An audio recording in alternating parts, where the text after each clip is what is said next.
The angled Smith machine back squat primarily targets your quadriceps as well as your glutes, hamstrings, and calves. As you see in this video, since the bar on the angled Smith machine is usually angled at approximately a 7 to 12 degree incline, make sure you are facing out, which ensures the bar moves at a slight angle up and back as you raise the bar rather than up and forward.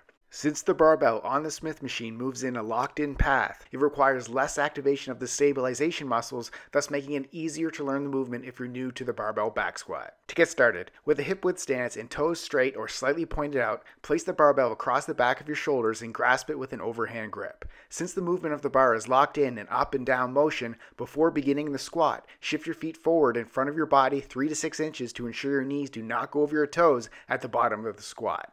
Lift the bar up off the rack with a slight backward twist to move the safety hooks away from the safety bar.